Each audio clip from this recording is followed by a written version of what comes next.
इथे मी कॅमलिनचा paint marker घेतला आहे. आज मी नवीन पेन सुरू केला आहे, त्यामुळे नवीन नीब काहीशी अशी दिसते.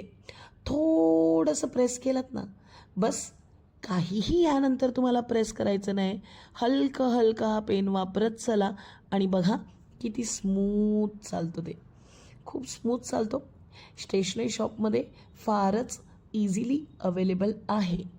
आणि हो मैत्रिणींनो, ह्या ज्या बेस्ट डिझाईन्स आहेत, ज्या तुम्ही कॅमलिन पेंट मार्करने अगदी मिनिटामध्ये ट्रेस करून बनवायला सुरुवात करू शकता. आत्तापर्यंतची ही आमची बेस रांगोळीची दुसरी डिझाईन. तुम्हाला या बेस रांगोळीच्या डिझाईन हव्या असतील तरीसुद्धा तुम्ही आम्हाला व्हॉट्सॲप ग्रुपवरून DM करू शकता.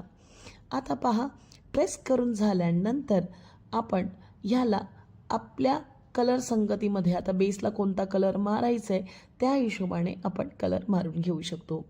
मागच्या रांगोळीमध्ये मी रेड अँड ऑरेंजचा बेस घेतला होता. आता या रांगोळीमध्ये थोडा फ्रेश कलर घेऊया. एक्स्ट्रा जी OHB शीट आहे ती प्रथम आपण वेगळी करून घेऊ, म्हणजेच कट करून घेऊ.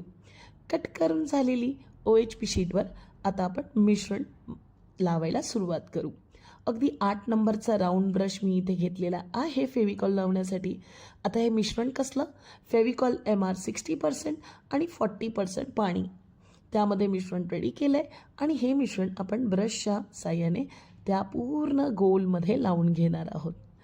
मैत्रिणींनो, आणि आमच्या व्हिडिओजनं पाहणाऱ्या आमच्या सगळ्या व्ह्यूअर्स आणि फॉलोअर्स,